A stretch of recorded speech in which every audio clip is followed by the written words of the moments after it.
আচ্ছা, তো ফটোশপের আজকে আমাদের 7 নম্বর ক্লাস। তো আজকের ক্লাস যে টপিকসগুলো আছে সেগুলো দেখব। তো প্রথমে দেখেন আছে কি আমাদের গ্রেডিয়েন্ট টুল, তারপর টাইপ টুল। তো গ্রেডিয়েন্ট টুল আমরা গতদিন আলোচনা করছিলাম, তাই না? তো গ্রেডিয়েন্ট টুল কি মাল্টিপল কালারের যে মিশ্রণটা থাকে সেটাই।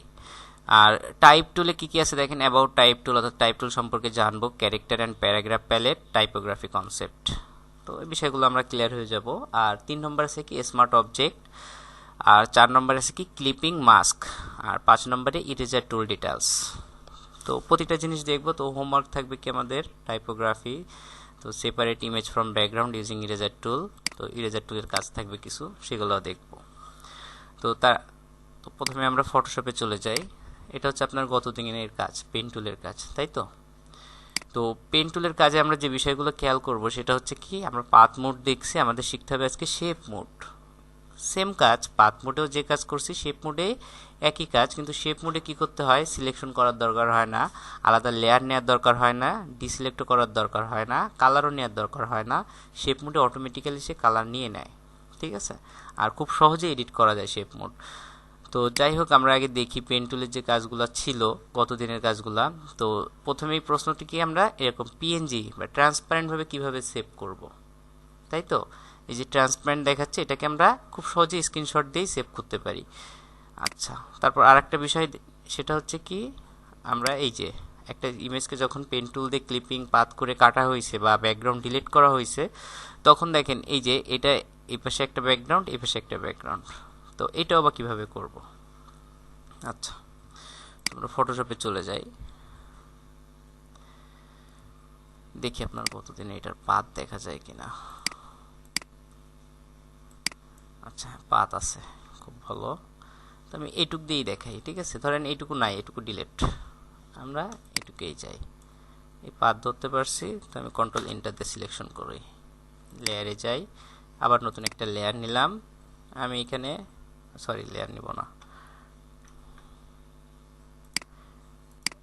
নিচের লেয়ার এই দুটো অফ করে দিই, এই লেয়ারটাই তো এটার জন্য, তাই না? আমি কন্ট্রোল জে দিলাম। কন্ট্রোল জে দিলে কি হবে, টোটাল যে সিলেকশনটা ছিল আমার এটাই কপি হয়ে বরাবর চলে আসছে, তাই তো? তো এইদিকে আমার এটা দরকার নেই, আমি এটা কেটে দিই। প্রথম অবস্থায় যেভাবে ছিল ধরেন সেভাবেই আছে আমরা। এখন আমি যদি ব্যাকগ্রাউন্ড ডিলিট করে দিই, অর্থাৎ ব্যাকগ্রাউন্ডে যে ইমেজটা সেটা ডিলিট করে দিই, তাহলে কি শুধু পিএনজিটা থাকবে? বোঝার চেষ্টা করি, পিএনজিটা থাকবে। তো আমি এই নিচের লেয়ারেই আসি, ইমেজের লেয়ারেই আসি, নিচের ব্যাকগ্রাউন্ড সাদা থাক। এখন আমি কি করতেছি, সিলেকশন টুলে যে 50-50, অর্থাৎ এই 50% সিলেক্ট করলাম। ধরেন উপরেরটাও আমি ডিলিট করে দিই। আচ্ছা, ইমেজের লেয়ারে আছি আমি, ইমেজের লেয়ারে দেখেন। এখন আমি যদি কি ডিলিট প্রেস করি, কোনটা ডিলিট হবে? এই ইমেজটা ডিলিট হয়ে যাবে অর্ধেক। আমি ডিলিট দিলাম। এটা তো বেসিক, ইমেজ সিলেকশন করে ডিলিট করলে ডিলিট হয়ে যায়। এবার উপরে কি টোটালটা কপি নেওয়া ছিল না, আমি এটা নিয়ে নিলাম। দেখেন তো অর্ধেক ভিতরে অর্ধেক বাইরে আছে, বুঝতে পারছি? এখন ব্যাকগ্রাউন্ড তো সাদা, ব্যাকগ্রাউন্ডে আপনি যে কালারটাই দিবেন এটা কি সেই কালারে ফিট নাকি? বুঝতে পারছেন? এটা কিন্তু আলাদা, বিষয়টা কি বুঝতে পারছি? এইটুকু কাজ। আচ্ছা, এবার একটা প্রশ্ন ছিল কি, আমরা ট্রান্সপারেন্ট কিভাবে করব, তাই তো? তো আমি এটা সব করে দিই, ডিলিট করে দিই। এই যে ট্রান্সপারেন্ট, অর্থাৎ এই পাশে আমাদের ইমেজ থাকে, এই পাশে ট্রান্সপারেন্ট থাকে, এমনই তো থাকে। তো আপনি চাইলে এক পাশে এটাকেও আমরা ডিলিট করে দিই। আচ্ছা, এই লকে ক্লিক করলে লক হারায় যায়। আমি কি করতেছি, এখানে ধরেন অর্ধেক আছে, অর্ধেক কালার, এটাই তো ট্রান্সপারেন্ট, তাই তো? এই যে এই মার্কটা আমি কীভাবে নেবো, ধরেন এই পাশে আপনার ইমেজ থাকতে পারে বা যা কিছু থাকতে পারে, আপডেট প্রিফার তো করতেই পারি। তো এটাকে সেভ করার জন্য ফটোশপে আমরা চেষ্টা করবো পেজের একটু রেজলিউশন ফুল নেওয়ার জন্য। তো টোটাল রেজলিউশন ঠিক আছে। কিবোর্ডে দেখবেন প্রিন্ট স্ক্রিন নামে একটা কি আছে, উপরেই দেখবেন প্রিন্ট স্ক্রিন নামে একটা কি দেখছেন, ডিলেটের আশেপাশেই উপরে খুঁজবেন প্রিন্ট স্ক্রিন। প্রিন্ট স্ক্রিন যদি একবার প্রেস করেন কিবোর্ড থেকে, জাস্ট প্রিন্ট স্ক্রিন একবার প্রেস করবেন, তারপর ফটোশপের ফাইল থেকে নিউ, কোনো পেজ নেওয়ার দরকার নাই, অটোমেটিক্যালি এখান থেকে, ও না তাও তো নেয়নি, 300x300 পিক্সেল, এটা অটোমেটিক্যালি নেয়নি। প্রিন্ট স্ক্রিন থেকে কন্ট্রোল ভি দিলে এই পেজেই পেস্ট হয়ে যাবে, এটা তাও হওয়ার কথা, তাও হচ্ছে না। আচ্ছা, যাই হোক প্রিন্ট স্ক্রিন দিলে টোটাল স্ক্রিনশটটা নিয়ে নেয়, বুঝছেন। আমি যদি আপনার ফটোশপ মানে ফেসবুক বা অন্য কোনো মাধ্যমে পাঠাই সেটা চলে যায়, অন্যভাবে দেখাচ্ছি স্ক্রিনশট।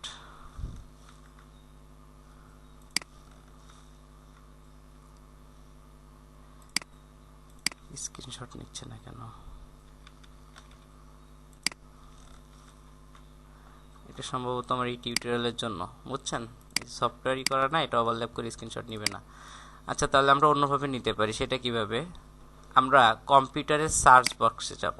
সার্চ বক্স এটা তো চিনি। এখানে SNIPPING স্নিপিং, আপনি SNI লিখলেই চলে আসবে। স্নিপিং টুল দেখছেন, স্নিপিং টুল, এটাতে ক্লিক করলাম। করলে দেখেন এখানে স্নিপিং টুল নামে একটা প্যালেট চলে আসছে। তো এখান থেকে যে নিউতে ক্লিক করব, জাস্ট নিউ। দেখেন সম্পূর্ণ পেজ কি ব্লার হয়ে আছে। এখন কতটুকু আপনি স্ক্রিনশট নিতে হবে, আমরা এখান থেকে একটু ছেড়ে নিলাম, এখান থেকে ঠিক ততটুকু সিলেক্ট করে টানিয়ে নিয়ে নেব। এটা দেখেন এখন হয়ে গেছে। এখন যদি আপনি নতুন পেজ নিয়ে দেখে আসে কিনা, হ্যাঁ এখন আসতেছে, Ctrl+V চলে আসছে। এটা কিন্তু জেপিজি ইমেজ, কিন্তু আমরা এই ট্রান্সপারেন্টের জন্য কি করছি, স্ক্রিনশট নিয়ে নিছি। এখন এটা কি জেপিজিতে সেভ করলে এটা সেভ হয়ে যাবে। এভাবেই আপনি যা কিছু লেখার সেগুলো লিখে নিতে পারবেন। বুঝতে পারছি বিষয়টা। এমনি ফটোশপ থেকে তো আপনার এইভাবে সেভ করতে পারতেছি না, আমরা জেপিজি বা পিএনজি করতে পারি। তো এইভাবে যদি নিতে হয় ট্রান্সপারেন্টটা, তাহলে স্ক্রিনশট দিয়ে আমরা এইভাবে খুব সহজেই নিতে পারি। এটা গেল। আচ্ছা, আর এই যে ইমেজগুলো, এগুলো কিভাবে সেভ করতে হয়? সবসময় পিএনজিতে সেভ করবেন। এই ইমেজগুলা পিএনজিতে সেভ করে ক্লায়েন্টকে দিতে হয়, কোনো ব্যাকগ্রাউন্ডে না। তো পিএনজি সেভ করতে পারি, Ctrl+Shift+Alt+S সেভ ফর ওয়েব, এটা তো আমরা জানি নাকি। আমরা এখান থেকে জেপিজিতে সেভ করছিলাম, এখন দেখব কি পিএনজিতে কিভাবে সেভ করতে হয়। দেখেন এখানে ব্যাকগ্রাউন্ড কিন্তু ডিফল্ট সাদা দেওয়া থাকে, ঠিক আছে। তো আমরা এই জেপিজির জায়গায় যে PNG24 অ্যাপ্লাই করে দিব, PNG24। আর ব্যাকগ্রাউন্ড কিন্তু অবশ্যই অফ করে নিতে হবে, কারণ ব্যাকগ্রাউন্ডে কালার থাকলে এখানে সেই কালারটাই থাকবে, ঠিক আছে। PNG24। এখন দেখেন তো ট্রান্সপারেন্ট আছে না, দেখা যায় ট্রান্সপারেন্ট। তো আমি এখান থেকে সেভ ডেস্কটপ, আমি এটা সেভ করলাম। এখন আমি সব কিছু কেটে দিলাম। এখন আপনি পিএনজি ইমেজ যাকেই পাঠান না কেন, সে যখন এটাকে আবারও ফটোশপে ওপেন করবে, আমি যদি এটাকে ফটোশপে টেনে নিয়ে ওপেন করি, দেখেন এটা কিন্তু পিএনজি আছে, ব্যাকগ্রাউন্ড নাই কোনো, দেখছেন। কিন্তু আপনি যদি জেপিজিতে সেভ করে দিতেন, এটা একটা হোয়াইট বা সাদা ব্যাকগ্রাউন্ড চলে আসতো। পরবর্তীতে আপনি চাইলেও আর এটাকে আবারও নতুন করে করা লাগতো আপনার। এই জন্য সেভ করলে কি এই ইমেজগুলা পিএনজিতে সেভ করে রাখবেন, যেন পরবর্তীতে যে কোনো কাজেই আপনি ইমেজটাকে ইউজ করতে পারেন। বোঝা গেছে? পিএনজি ইমেজ, ওকে। আচ্ছা, তাহলে এই বিষয়গুলো তো এখন করতেই পারবে। যে সাইকেল নিয়ে যেটা দেখলাম, এটা করা যাবে। তারপর এই যে ট্রান্সপারেন্ট যেটা, এটাও করা যাবে। ক্লিয়ার ইমেজ সেভ করার বিষয়টা? আচ্ছা, তো এখন আমরা চলে যাই পেন টুলে।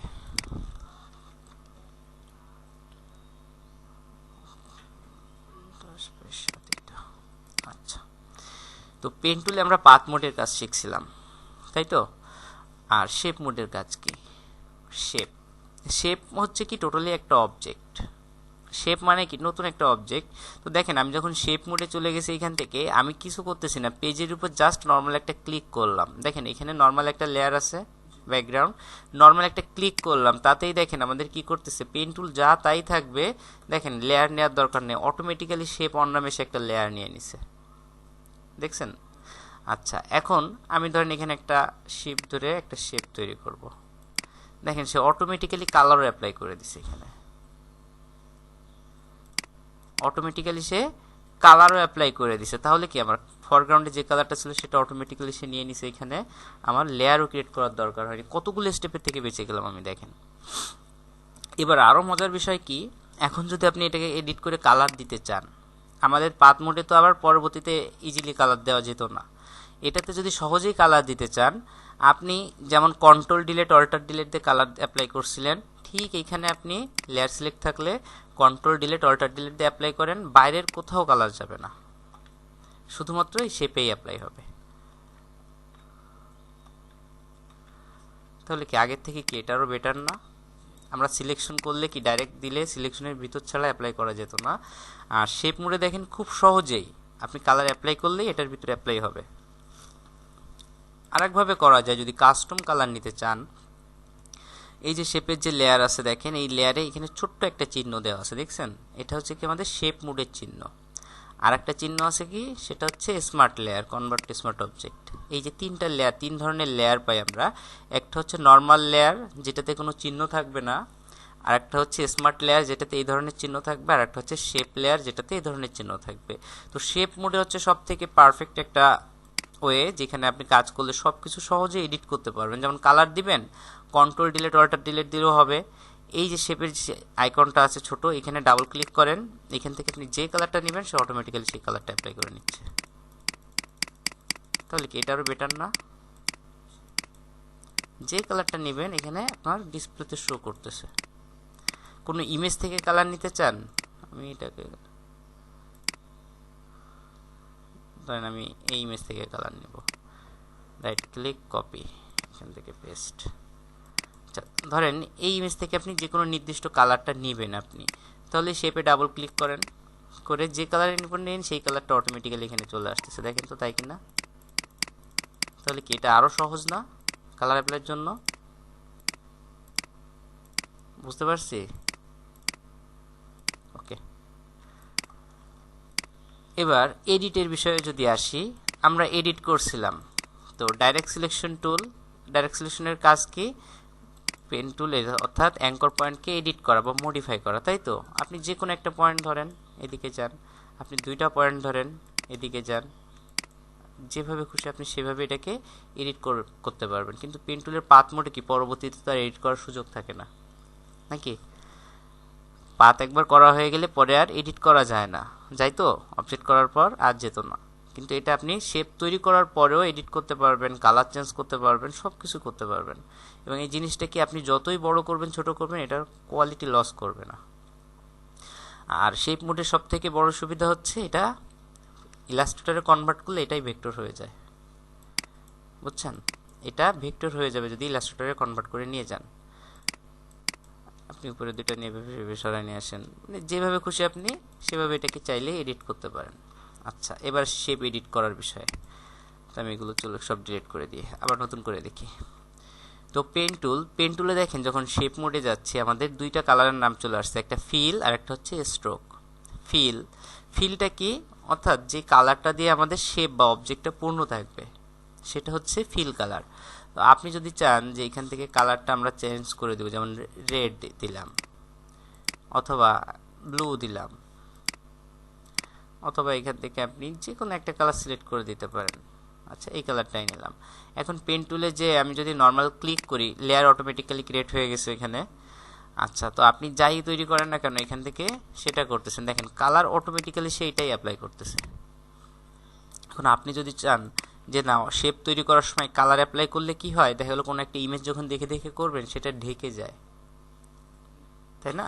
এখানে কোনো অবজেক্ট আছে, আমি কীভাবে যাব পাত বরাবর, তো সেটা যখন ঢেকে যায় তখন আপনি কি করতে পারেন, এই অবস্থায় এই ফিল কালারে যে দেখেন তিনটা অপশন, এটা হচ্ছে কি নো কালার, এটা হচ্ছে সলিড একটা কালার, সলিড কালারেই আছে এখন, আর এটা হচ্ছে গ্রেডিয়েন্ট কালার, আর এই পাশে আছে কি প্যাটার্ন। তো আমরা কি করতে পারি যে নান দিয়ে দিতে পারি, এখন কোনো কালারই অ্যাপ্লাই হবে না। এখন আপনি যে কোনো ইমেজকে কীভাবে ট্রেস করতে পারবেন, দেখে দেখে যেভাবে আমরা করছি ABC সব কিছু করা যাবে না, আর যেখান থেকে শুরু করছি সেখানে নেমে শেষ করে দিব। এখন যদি কালার দরকার হয়, এই ফিলে যে আমি সলিড কালার দেখাই দিলাম, গ্রেডিয়েন্ট কালার চাইলে আপনি গ্রেডিয়েন্ট কালারও দেখাইতে পারেন এখান থেকে, এটাতেও গ্রেডিয়েন্ট নিতে পারবো। তো গ্রেডিয়েন্ট নিয়ে আমরা পরে শিখবো, ঠিক আছে? এখন অত যাওয়া লাগবে না, যখন প্রোডাক্ট ডিজাইন শিখবো তখন গ্রেডিয়েন্টও শিখবো। তো সলিড কালার দেখেন আপনি এখান থেকে যে কালারটা দিবেন সেই কালারটাই অটোমেটিক্যালি চলে আসছে, বুঝতে পারছি? তাহলে কালার অন অফ করেও শেপ মোডে খুব সুন্দরভাবে কাজ করতে পারবেন। আচ্ছা, আর একটা বিষয় ছিল শেপ মোডে, সেটা হচ্ছে কি স্ট্রোক। স্ট্রোক কি? স্ট্রোক হচ্ছে এটার বর্ডার, অর্থাৎ আমি যদি চাই অবজেক্ট বরাবর একটা বর্ডার থাকবে, তাহলে আমি এখান থেকে স্ট্রোকও অ্যাপ্লাই করতে পারি। ব্ল্যাক কালার অ্যাপ্লাই করলাম, দেখেন একটা বর্ডার চলে আসছে কালো। আমি যদি রেড দিই, রেড বর্ডার চলে আসবে। এবার একটা সাইজ আছে এখানে, সাইজ যদি আমরা বাড়াই দিই সাইজ বাড়বে, ঠিক আছে? এখন এটা যদি আমি না চাই, বর্ডার দরকার নাই, কখনো বর্ডার অ্যাপ্লাই করার দরকার হয় খুব কম, তো আমরা এখান থেকে অফ করে দিই। ঠিক আছে, এগুলো শিখবো পরে যে। তো আপাতত শেপ মোডের বেসিকটা শিখে রাখলে হচ্ছে এখান থেকে কিভাবে কালার দিয়ে কালার অন অফ করে কাজ করতে পারেন। ওকে, আচ্ছা এবার আমরা আমাদের ক্লাসে চলে যাই। তো প্রথমেই ছিল কি আমাদের গ্রেডিয়েন্ট টুল। তো গ্রেডিয়েন্ট টুল নিয়ে আমরা গতদিন আলোচনা করছিলাম, তো এটা নিয়ে কি এখন আলোচনা করার দরকার আছে? তো আমরা লেয়ার নিলাম, যে কোনো সিলেকশন বা যে কোনো কিছুর ভিতরে গ্রেডিয়েন্ট নিতে গেলে কি করব, এই গ্রেডিয়েন্ট অপশন সিলেক্ট করব। এখান থেকে আমরা এই যে গ্রেডিয়েন্টের বার দেখা যাচ্ছে, এখান থেকে গেলেই গ্রেডিয়েন্ট এডিটর, তাই তো। তো এইখানে আমরা কি কালার কিভাবে অ্যাপ্লাই করতে পারি, স্টপ একটা সিলেক্ট করে এইখানেও কালার দেখাই দিলে এখানে কালার আসবে। এটা একবার ক্লিক করে এখান থেকে আমি কালার নিতে পারি, অথবা এইখানে সরাসরি ডাবল ক্লিক করলেও কালার প্যালেট চলে আসে, তাই তো। মাল্টি কালার কিভাবে নিব, অর্থাৎ মাল্টিপল স্টপ আমরা অ্যাড করতে হবে। যখন আমরা বারে যাচ্ছি গেলেই হ্যান্ড চলে আসে, ক্লিক করলে স্টপ পয়েন্ট অ্যাড হবে। আর স্টপ পয়েন্ট ডিলিট করতে হয় কিভাবে, এটাকে জাস্ট টেনে ধরে ডিসকানেক্ট করে দিব, এটুকুই তো ছিল। আর এটাকে সেভ করার জন্য নিউতে ক্লিক করলেই সেভ হয়ে যাবে। তো আমি ওকে দিলাম। এখন যদি গ্রেডিয়েন্ট অ্যাপ্লাই করি, আমার কি লিনিয়ার গ্রেডিয়েন্ট অ্যাপ্লাই হচ্ছে, তাই তো। লিনিয়ার কি, অর্থাৎ লাইনটা আমি যে দিক থেকে নিচ্ছি সেইখান থেকেই গ্রেডিয়েন্টটা অ্যাপ্লাই হচ্ছে। তো আমি যদি চাই যে এটা ডাইরেকশন চেঞ্জ করব, তাহলে আমার কি রিভার্স আছে, রিভার্স দিলে ডাইরেকশনটা উল্টা কাজ করবে। আর গ্রেডিয়েন্ট কত প্রকার দেখছিলাম, 5 প্রকার। তো প্রথমে লিনিয়ার গ্রেডিয়েন্ট, তারপর রেডিয়াল গ্রেডিয়েন্ট, এটা হচ্ছে রেডিয়াল, তারপর হচ্ছে রিফ্লেক্টেড গ্রেডিয়েন্ট, তারপর এটা হচ্ছে অ্যাঙ্গেল গ্রেডিয়েন্ট ছিল, তারপর রিফ্লেক্টেড গ্রেডিয়েন্ট, এটা হচ্ছে রিফ্লেক্ট করে।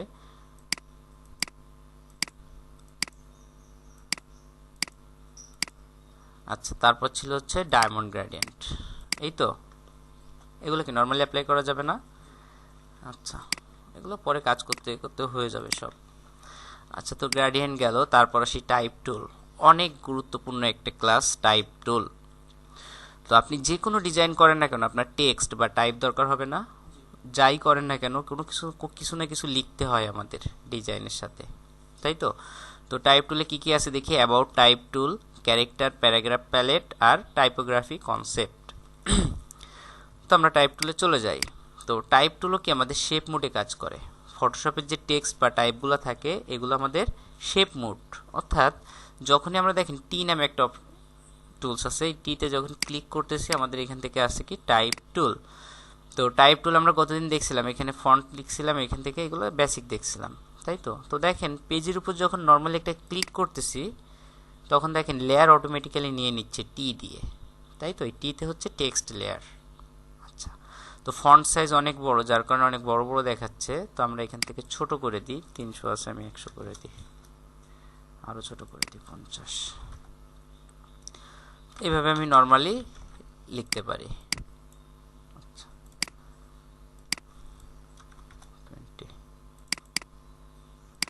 20 করে দিই। আচ্ছা, তো প্রথমেই কি আছে, আমি এখানে যদি লিখি ABCDEFG, আমি নর্মালি যখন টাইপ করতেছি তখন কি সব ছোট হাতের আসতেছে।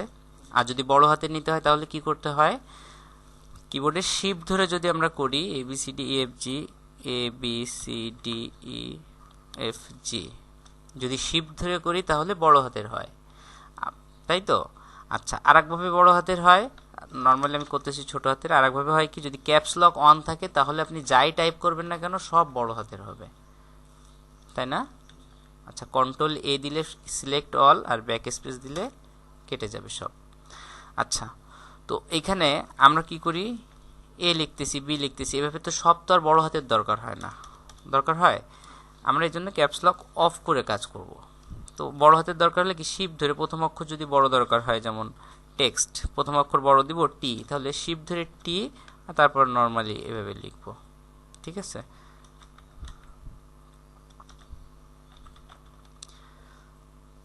শিফট ধরে একটা কাজ করব, কারণ বারবার ক্যাপস লকের দরকার নাই, কারণ আমাদের টেক্সট সবসময় কি প্রথমটাই বড় হাতের হয় বেশি, নাকি।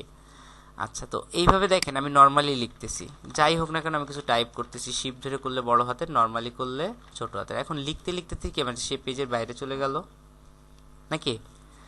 আচ্ছা, তো এটা হচ্ছে সমস্যা, কারণ আমি চাচ্ছি কোনো একটা প্যারাগ্রাফ লিখবো, তখন এভাবে লিখতে লিখতে নিচের লাইনে আসতে হয় কীভাবে সেটা কি জানি? আমার লিখতে লিখতে নিচের লাইনে আসতে হয় কীভাবে? আমরা যদি কিবোর্ডের ইন্টার প্রেস করি তাহলে নিচের লাইনে আসে, ইন্টার দিলে নিচের লাইনে আসে, ইন্টার দিলে নিচের লাইনে আসে, এটা তো জানি, তাই তো? আচ্ছা, তো প্যারাগ্রাফ আকারে যখন লিখতে হয় অর্থাৎ একাধিক লাইন যখন থাকে তখন এই বারবার ইন্টার প্রেস করে নিচে আসা এভাবে এটা ডিস্টার্ব। তো মূলত দুইভাবে আমরা টাইপ করতে পারি, দুইভাবে টাইপ করতে পারি। সেটা কিভাবে? তো নর্মালি যখন এটা তো আমি নিজে লিখতেছি তাই ইন্টার দিয়ে নিচে আসতে পারতেছি। যদি কোনো একটা প্যারাগ্রাফ কপি করা থাকতো, যেমন আমরা গুগলে যাই, লোরেম ইপসামে যাই, ধরেন এখান থেকে কিছু টেক্সট আমার কপি করা লাগবে, আমি কপি করলাম, কন্ট্রোল সি দিয়ে কপি করলাম। এখন ফটোশপে আসি। এখন আমি যদি টাইপ টুলে যে এখানে ক্লিক করলাম, এখন কন্ট্রোল ভিতে পেস্ট করলাম, দেখেন তো আমার প্যারাগ্রাফটা কি লিখতে লিখতে বাইরে অনেক দূরে চলে গেছে না? এখন প্রত্যেকটাকে আবার ভেঙে ভেঙে লেখা সম্ভব? এখান থেকে ইন্টার দিয়ে দিয়ে আসতে হবে, অনেক সময় সাপেক্ষ না। এভাবে যদি অনেক লাইন থাকে তো এই ধরনের ক্ষেত্রে অন্যভাবে লিখতে হয়। তো আমরা টাইপ টুলে যাই, তো ওইভাবে কিভাবে লিখবো? তো একটা হচ্ছে কি, নর্মাল ক্লিক করে যখন লিখি তখন যদি কখনো ছোট নাম বা এক লাইনের কম লেখা থাকে তখন নর্মাল ক্লিক করে আমরা লিখতে পারি। যেমন ধরেন জন স্মিথ, এটা কারণ নাম, এটা আমরা নর্মাল এক ক্লিক করে লিখতে পারি, তাই তো, এক লাইনের কম। এবং যখন কোনো প্যারাগ্রাফ আকারে লিখতে হয় তখন আমাদের কি করে লিখবো? তখন আমরা টাইপ টুলে যাব, ঠিক আছে, যে নর্মাল ক্লিক করব না, আমরা যেমন সিলেকশন করছিলাম না, ঠিক পেজের উপর একটা সিলেকশন বা একটা বাউন্ডিং বক্স এভাবে সিলেকশন করব, টিতে যে করে ছেড়ে দিলাম। দেখুন এখন একটা বক্সের ভিতর আসছে সব। এখন যে টেক্সটটা আমাদের কপি করা ছিল কন্ট্রোল ভি দিয়ে সেটা আমরা পেস্ট করে দিলাম। দেখেন তো কি বক্সের ভিতরে আসছে সব। এখন তো সে কি এক লাইন ধরে চলে যায়নি, তাই তো? তো কন্ট্রোল এ দিলাম। এখন যদি আমরা টেক্সটের সাইজ ছোট করি, 20 আছে, আমরা এখান থেকে 10 করে দিই, সাইজ ছোট হয়ে গেল, বড় হয়ে গেল। আর সিলেক্ট করা অবস্থায় টেক্সটের সাইজ যদি কিবোর্ডের মাধ্যমে ছোট বড় করতে চান তো সেটা কিভাবে করব? সেটা খুব সহজ, কিবোর্ডের কন্ট্রোল চেপে ধরে লেস দ্যান গ্রেটার দ্যান আছে, দেখবেন এন এম এর পাশে দুইটা চিহ্ন আছে, লেস দ্যান গ্রেটার দ্যান, এটা তো জানি। কন্ট্রোল চেপে ধরে যদি গ্রেটার দ্যান প্রেস করেন,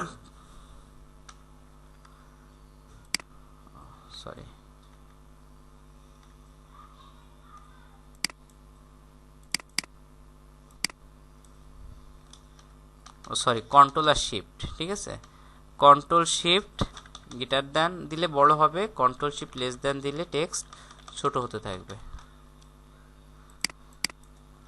আচ্ছা, তো টাইপ টুলের বেসিক জিনিসগুলো আগে শিখি। তো প্রথমেই যদি যাই, প্রথমেই আছে কি আমাদের ফন্ট ফ্যামিলির নাম, অর্থাৎ আমরা বিভিন্ন ধরনের ফন্ট দেখতে পাই। কোথাও দেখা গেল কি স্ট্রেট লেখা, চিকুন লেখা, কোথাও মোটা লেখা, কোথাও পেঁচানো অক্ষরে লেখা, তাই না?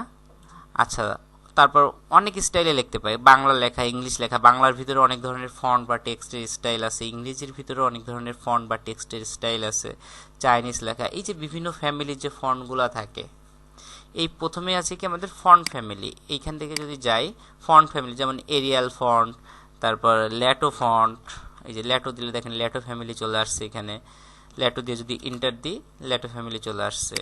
তারপর রোবোটো ফন্ট, এন্টার দিয়ে এখানে রোবোটোর ফ্যামিলি চলে আসবে।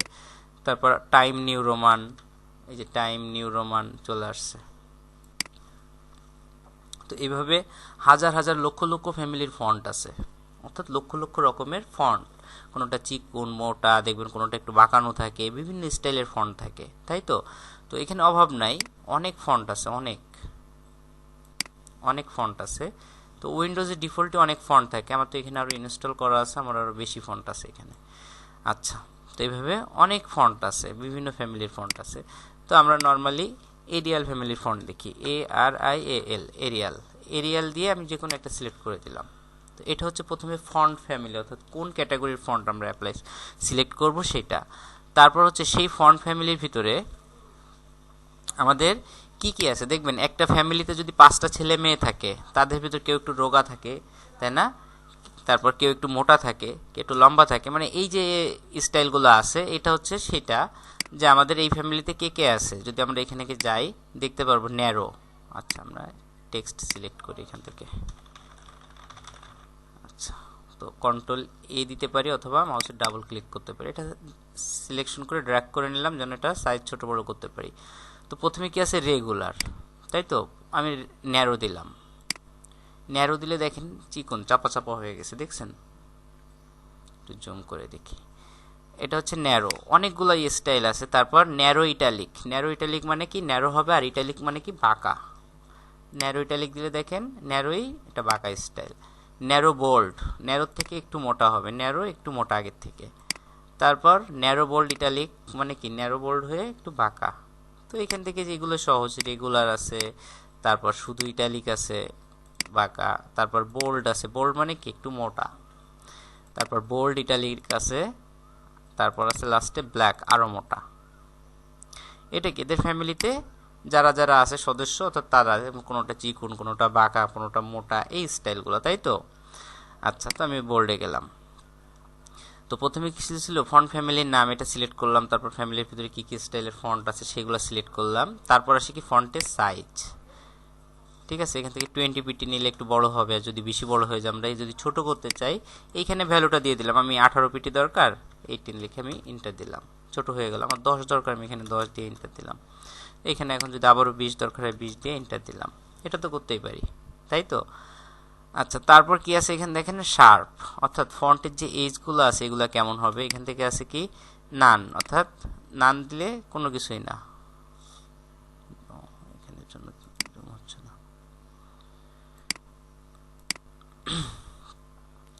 তো আমরা এখান থেকে স্মুথ অথবা শার্প এই দুইটা অ্যাপ্লাই করব। তো শার্পে অ্যাপ্লাই করি, ঠিক আছে? স্মুথ অ্যাপ্লাই করতে পারি। এই যে এটা মূলত ফন্টের এখানে দেখলে বুঝতে পারবেন। আচ্ছা, দেখেন নান দিলে কিছুই নাই, ফন্টগুলো কেমন কাটা কাটা, দেখছেন?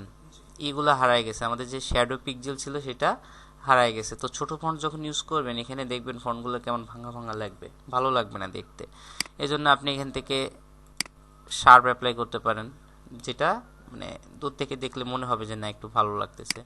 তারপর এখান থেকে আরও অনেক কিছু আছে, এটা একটু চাপা, স্ট্রং, তারপর স্মুথ। আপনি স্মুথ অথবা শার্প এই দুইটা অ্যাপ্লাই করতে পারেন। তো আমরা শার্প অ্যাপ্লাই করি সব ফুল টাইম, ঠিক আছে? দেখেন শার্প অ্যাপ্লাই করছি, মোটামুটি ভালো লাগতেছে দেখতে। আমি যদি এখান থেকে নান করে দিতাম, এবার দেখেন ফাটা ফাটা বোঝা যাচ্ছে, দেখছেন? বোঝা যায়। এই জন্য আমরা এখান থেকে শার্প অ্যাপ্লাই করবো, এটা সবসময় শার্প থাকবে। আচ্ছা, এবার আসি ফন্টের ডাইরেকশন, অর্থাৎ আমি টেক্সট লিখতেছি এটা কোন দিক থেকে কোন দিকে যাবে। আমি এতক্ষণ টাইপ করতেছিলাম কি সে লেফটকে স্থির রেখে ডান দিকে লিখতে লিখতে যাচ্ছিল, তাই তো? তার অ্যালাইনটা লেফট বা বাম সাইড সিলেকশন করা ছিল। এখন আমি যদি অ্যালাইনটা সেন্টার করে দিই, এখন আমি যদি কোনো কিছু লিখি তাহলে দেখেন সে কী করবে, সেন্টারকে স্থির রাখবে, অর্থাৎ এই জায়গাটাকে স্থির রেখে সে দুই দিকে ছড়াইতে ছড়াইতে যাবে, ঠিক আছে? যদি সেন্টার আমার অ্যালাইন থাকে। আজ অ্যালাইন যদি রাইট থাকে, অ্যালাইন যদি রাইট থাকে আমি টির উপর ডাবল ক্লিক করলেও কিন্তু এটা সিলেকশন হয়ে যায়। আচ্ছা, অ্যালাইন যদি রাইট থাকে আমি এটা ব্যাক স্পেস দিয়ে সব ডিলিট করে দিই। এখন যদি লিখি দেখবেন ডাইন সাইড স্থির রেখে সে বাম দিকে লিখতে লিখতে যাবে, ঠিক আছে? এভাবে তিনটা অ্যালাইন পাই আমরা এখান থেকে, একটা হচ্ছে লেফট, একটা হচ্ছে সেন্টার, একটা হচ্ছে রাইট। তো আমরা সবসময় ডিফল্ট কি লেফট সাইড, কারণ আমরা ইংরেজি লেখা বা যে কোনো লেখা কি বাম থেকে শুরু করে ডান দিকে যাই, আর আরবিটা হচ্ছে ডান থেকে বামে আসে, নাকি? আচ্ছা, তো এই তিনটা হচ্ছে কি আমাদের অ্যালাইন ছিল। তারপর এখান থেকে আছে কি কালার, আপনি টেক্সটে কোন কালারটা ইউজ করবেন। তো এখানে যে কালার রেড দেওয়া আছে, আমি এখান থেকে রেড, গ্রিনে গেলাম, গ্রিন, যে কালারটা যাবেন সেই কালারটা অটোমেটিক্যালি সেখানে অ্যাপ্লাই করে নেবে। তারপর কি আছে, এগুলো বাদে এখান থেকে আছে হচ্ছে আমাদের font style, create rap text. তো এখান থেকে যদি যাই র্যাপ টেক্সট, টেক্সট অর্থাৎ বাঁকানো বা স্টাইল করা, ফটোশপে টেক্সটগুলো যদি বাঁকাইতে হয় তো এখান থেকে স্টাইল নান করা আছে। আমরা যদি আর্ক দিই, আর্ক হচ্ছে এরকম বেন্ড করা, এই উপরে বেন্ড যদি বাড়াই দিকে বেন্ড হবে আরও, আর এদিকে যদি যাই দেন নিচের দিকে বেন্ড হবে, ঠিক আছে? আচ্ছা, এটা হচ্ছে আর্ক স্টাইল, আর্ক লোয়ার, এটা হচ্ছে নিচের দিক থেকে এরকম। তো এভাবে অনেক স্টাইল আছে এখানে। আর্ক আপার, আর্ক লোয়ার, তারপর এখানে বোল, শেল আপার, ফ্ল্যাগ দিলে পতাকা যেভাবে একটা ঢেউ খেলানো অবস্থা থাকে ঠিক এরকম ঢেউ খেলানো ভাবে ফন্টটা এখান থেকে অ্যাপ্লাই করবে। ঠিক আছে, তারপর অনেক কিছু আছে এখান থেকে। ফিশ, এটা মূলত যে মাছের মতো দেখছেন, এই যে মাছের লেজ, এই যে মাছের পেট, মাথা, এটা হচ্ছে ফিশ স্টাইল। তারপর এরকম অনেক স্টাইল আছে এখান থেকে, এগুলো আপনারা চাইলে বাসায় অ্যাপ্লাই করে দেখতে পারেন। স্টাইল কি না, এই কয়টাই ডিফল্ট, এগুলো হচ্ছে ডিফল্ট। আচ্ছা, তো এটা হচ্ছে ফন্ট। যদি আপনার মনে হয় যে না আপনার একটু বেন্ড করার দরকার বা আঁকানো দরকার, এখান থেকে অ্যাপ্লাই করতে পারেন। তো আমরা উপরের এই যে বিষয়গুলো দেখলাম, এগুলো কোনো কিছুই অ্যাপ্লাই করব না এখান থেকে। ঠিক আছে, এতক্ষণ যাই করছি বক করছি, তো আমি এটা কেটে দিই। এখন আমরা নতুন অবস্থায় চলে আসি, আবারও শুরুতে। ঠিক আছে, এতক্ষণ যা করছি ব্রেন ওয়াশ করে ধুয়ে ফেলবো। তো টাইপ টুলে যাওয়ার সাথে সাথে আমাদের প্রথমেই যেতে হবে হচ্ছে ক্যারেক্টার প্যালেট নামে একটা অপশন। সেটা পাবো কোথায়? সবার লাস্টে। এগুলো কোনো কিছু দিকে দেখানোর দরকার নাই, সবার লাস্টে একটা অপশন আছে যেটাকে বলা হয় ক্যারেক্টার প্যালেট। ঠিক আছে, বা ক্যারেক্টার প্যানেলও বলতে পারেন। তো এইখানে ক্লিক করলেই দেখেন এখানে ক্যারেক্টার প্যানেল বা প্যালেট চলে আসছে। তো এইখানে দেখেন সব কিছু ডিটেলস দেওয়া আছে। আমি যখন টাইপ টুলে যে এখানে ক্লিক করতেছি, প্রথমে আছে কি অ্যালাইনটা পাবো কোথায়? অ্যালাইন এখান থেকে নিতে পারেন, অথবা ক্যারেক্টারের সাথেই প্যারাগ্রাফ থাকে, এখানেও অ্যালাইন আছে, দেখছেন? তো আমরা ক্যারেক্টারে চলে যাই। তো প্রথমে কি ফন্ট ফ্যামিলির নাম, এই যে এরিয়াল, এই যে এটা হচ্ছে প্রথমে ফন্ট ফ্যামিলির নাম, কোন ফ্যামিলির ফন্ট নেবেন এখানে সিলেক্ট করতে পারেন। এবার এদের ভিতরে চিকন মোটা যা নেবেন এখান থেকে সিলেক্ট করতে পারেন। এবার সাইজ যেটা নেবেন এখানে আছে 20 পিটি। আপনি যদি এখান থেকে বাড়াইতে থাকেন সাইজ এখান থেকে বাড়তে থাকবে, কমাইতে থাকলে এখান থেকে কমতে থাকবে, তাই তো? আচ্ছা, আমি ইন্টার দিয়ে 2-3 লাইন লিখি। আচ্ছা, সবগুলোকে সিলেক্ট করে নিলাম। তো টাইপ টুলে যদি আপনি এখান থেকে দুইটা ক্লিক করেন, তাহলে এখান থেকে একটা ওয়ার্ড সিলেক্ট হয়। দুইটা ক্লিক করলে এই যে ওয়ার্ডটা আছে এটা সিলেক্ট হলো। আচ্ছা, আর যদি 3টা ক্লিক করেন লাইন সিলেক্ট হয়, আর যদি 4টা ক্লিক করেন তাহলে টোটাল প্যারাগ্রাফটাই সিলেক্ট হয়। ঠিক আছে, তো এইখান থেকে কালার আমি এখান থেকে একটু চেঞ্জ করে নিই, একটু হ্যাঁ এই কালারটা নিই, এটাই ভালো। আচ্ছা, তা আমি মুভ টুলে চলে যাই। এখন মুভ টুলে যে ক্যারেক্টার প্যালেট থেকে এডিট করলে সব কিছু চেঞ্জ হয়ে যাবে। লেয়ার সিলেক্ট থাকা অবস্থায় মুভ টুলে যদি যাই, এখান থেকে আপনি যা চেঞ্জ করবেন এটা চেঞ্জ হবে অটোমেটিক্যালি। তো প্রথমে আছে কি আমাদের ফন্ট ফ্যামিলি দেখলাম, এখান থেকে এদের ভিতরে কোন স্টাইল হবে, তারপর সাইজ আছে, তারপর এখানে যেটা আছে এটাকে বলা হয় কি সেট দ্য লিডিং। লিডিংটা কি? লিডিং হচ্ছে আমাদের একটা লাইন থেকে আর একটা লাইনের যে ডিস্টেন্স, আমরা সবগুলো বড় হাতের করে দিই ডাবল টি দিয়ে, তাহলে বুঝতে পারবো। তো লিডিংটা অটো দেওয়া আছে। অটো অর্থাৎ কি, ফন্ট যারা তৈরি করছে, অর্থাৎ যে ডিজাইনার হোক বা যে কোম্পানি হোক যারা ফন্টটা তৈরি করছে, তারা এই ফন্টের জন্য একটা নির্দিষ্ট একটা ডিস্টেন্স দিয়েই দিছে যে একটা লাইন থেকে আর একটা লাইনের ডিস্টেন্স কতটুকু হবে। তো এইখান থেকে লিডিং অটো দেওয়া আছে। আমরা যদি এখান থেকে কমাইতে চাই যে না আর একটু কম দরকার, বেশি দরকার, আমি এখান থেকে 16 পিটে দিলাম। দেখেন 16 পিটে দিলে কি গার ভিতরে ঢুকে যাচ্ছে, তাই না? তাহলে আরও বড় দিতে হবে, আমি এখান থেকে 30 পিটে দিলাম। 30 দিলেই ঠিক আছে। এখন আমি যদি আরও ফাঁকা দরকার হয় বা গ্যাপ দরকার হয় মাঝে, তাহলে এখান থেকে আমি 48 দিলাম। এখন তো আরও বেশি গ্যাপ হয়ে গেল। তো এইখান থেকে আপনি চাইলেই ভ্যালুটা কম বেশি করতে পারেন।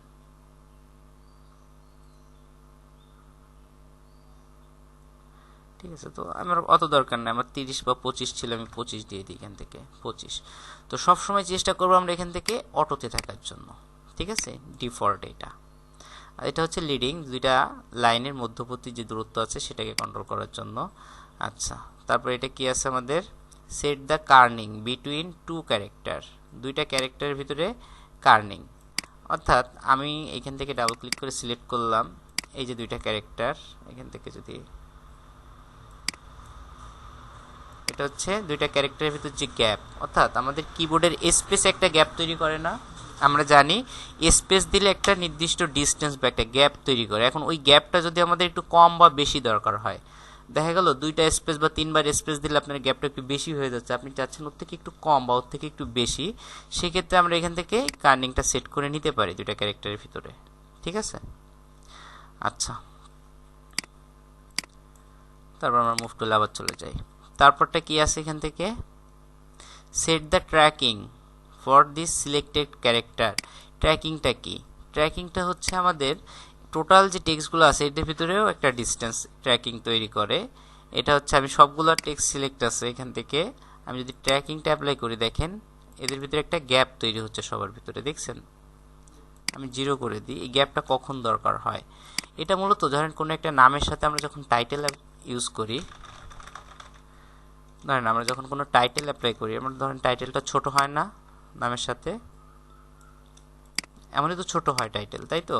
আমরা যদি চাই যে এই ছোট টাইটেলটাই টোটাল টেক্সটের এই লাইনটা জুড়ে থাকবে, এখন জুড়ে দিতে গেলে তো বড় করে দিতে হবে নাকি? আমি বড় চাচ্ছি না, ছোটই থাকবে, কিন্তু চাচ্ছি এটা জুড়ে থাকবে, গ্যাপ থাকুক। তো সেই ক্ষেত্রে তখন আমরা এই ট্র্যাকিং অ্যাপ্লাই করতে পারি।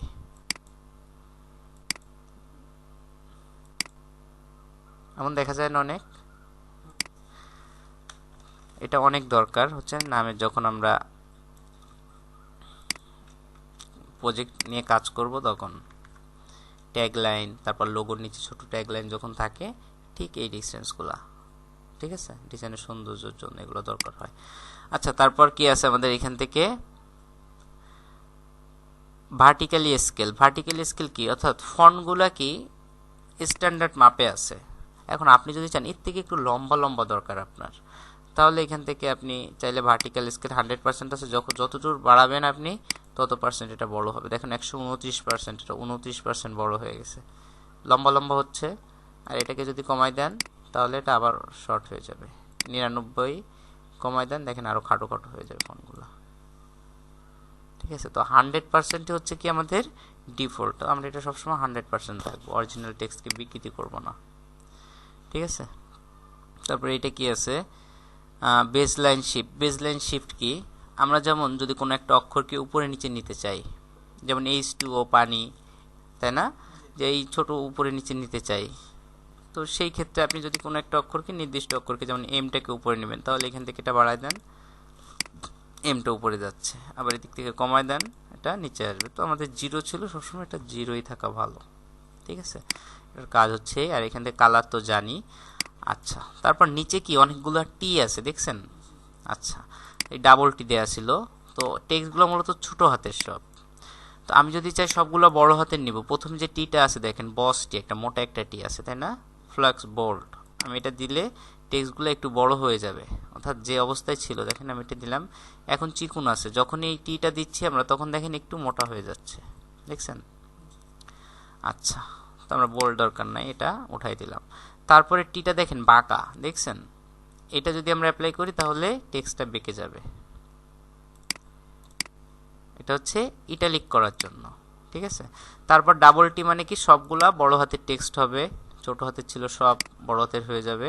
তারপর ডাবল টি হচ্ছে সবগুলা বড় হাতের হবে, কিন্তু মানে যেগুলো আগের বড় হাতের ছিল সেগুলো আগেরই বড় থাকবে, অন্যগুলো সব ওইভাবে ওই মাপেই ছোট, মানে বড় হাতের হবে, ঠিক আছে? না, এই যে এল, এল দেখেন, আমি প্রথম ডাবল টি অ্যাপ্লাই করলাম, দেখেন সবগুলো এক সাইজের বড় হয়েছে, দেখেন তো? আচ্ছা, এবার প্রথমটা অফ করে দিলাম, এল কিন্তু বড় হাতের ছিল, ও ছিল এল থেকে ছোট, তাই তো? এখন আমি কি প্রথম, দেখেন প্রথমটি বড় পরেরটি ছোট, এটা দিলাম, সবগুলাই বড় হাতের হবে, কিন্তু ওই ছোট হাতের যেগুলো ওইটা ওর থেকে আর বড় হবে না, ওই ওই মাপে থেকে যাবে। এই যে বড় এল ছিল, বড় এল আছে, আচ্ছা এটা উঠাই দিলাম। আচ্ছা, তারপর কি আছে দেখেন, টির উপরে ছোট একটা 1, দেখছেন? এটা মূলত স্কোয়ার, বি স্কোয়ার এগুলো তৈরি করার জন্য। আমি এখানে ডাবল ক্লিক করি, এখানে আমি একটা 2 দিলাম, এখন এই 2টা সিলেক্ট করলাম, করে দেখেন এই টিটার উপরে 1, এটা ক্লিক করলে দেখেন 2টা পাওয়ার হিসেবে চলে গেছে, দেখছেন? এই যে এম এর স্কোয়ারে চলে গেছে। তারপর 2টা সিলেক্ট করে আমরা যদি এই টি, নিচের টি আছে, এই নিচের টি 1-এ দিই, এটা নিচে চলে আসবে। আমরা যখন যে গাণিতিক কিছু লিখবো সেক্ষেত্রে আমাদের এগুলা দরকার হতে পারে। আচ্ছা, তারপর কি আছে দেখি আমরা, টির নিচে একটা দাগ, দেখছেন? এটা হচ্ছে যদি নিচে আন্ডারলাইন দরকার হয়, এমন দরকার হয় না? আন্ডারলাইন যদি দরকার হয়, টির নিচে এই দাগটা অ্যাপ্লাই করলে আন্ডারলাইন হয়ে যাবে। আর যদি সেন্টার লাইন, পেট কাটা দরকার হয়, এটির উপর দেবেন, সবগুলো পেট কাটা হয়ে যাবে। আপনি যে কোনো একটা সিলেক্ট করে দিলে একটাও হবে, বুঝতে পারছি? আচ্ছা, এটা ছিল ক্যারেক্টার প্যালেট। তো আমরা টাইপ টুলে যে ক্যারেক্টার প্যালেট নিয়ে একটু কাজ করব। এগুলা মূলত পরে যখন প্রজেক্ট নিয়ে কাজ করব তখন দেখতে দেখতে অভ্যাস হয়ে যাবে, ঠিক আছে, এটা অনেক কঠিন কিছু না। এবার যদি প্যারাগ্রাফে যাই, এখান থেকে প্যারাগ্রাফ, তো প্যারাগ্রাফে গেলে দেখেন এখান থেকে কি আছে আমাদের অ্যালাইন। অ্যালাইনগুলো আমরা এখান থেকে দেখাই দিতে পারি যে কোন দিকের অ্যালাইন ঠিক থাকবে। রাইট অ্যালাইন থাকলে রাইট ঠিক থাকবে, লেফট দিকে যাবে, তো আমরা সবসময় লেফট অ্যালাইনে থাকার চেষ্টা করি। তারপর প্যারাগ্রাফ আছে এখান থেকে। এই প্যারাগ্রাফের প্যালেটগুলো এখন অফ আছে কেন?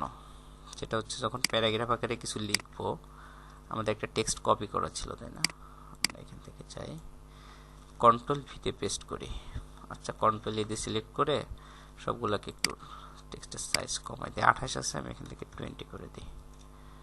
আচ্ছা, এখন দেখেন প্যারাগ্রাফে গেলে এই বাকিগুলো অ্যাক্টিভ হয়ে গেছে।